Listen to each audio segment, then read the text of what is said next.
Welcome to Al-Madina Islamic Kids TV. When we finish Ruku bowing position, we slowly stand up straight again.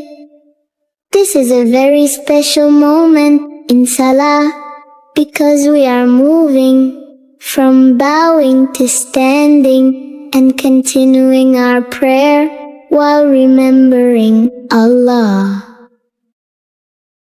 When the Imam stands up from Ruku, the Imam says, Sami Allahu Liman Hamidah, meaning, Allah hears the one who praises Him.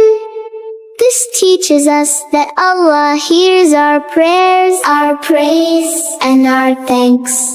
After the Imam says these words, we stand straight and say, Rabbana Lakal Hamd, meaning, our Lord, all praise belongs to you. Easy way to remember. Imam stands up from Ruku, says, Sami Allahu Liman Hamidah.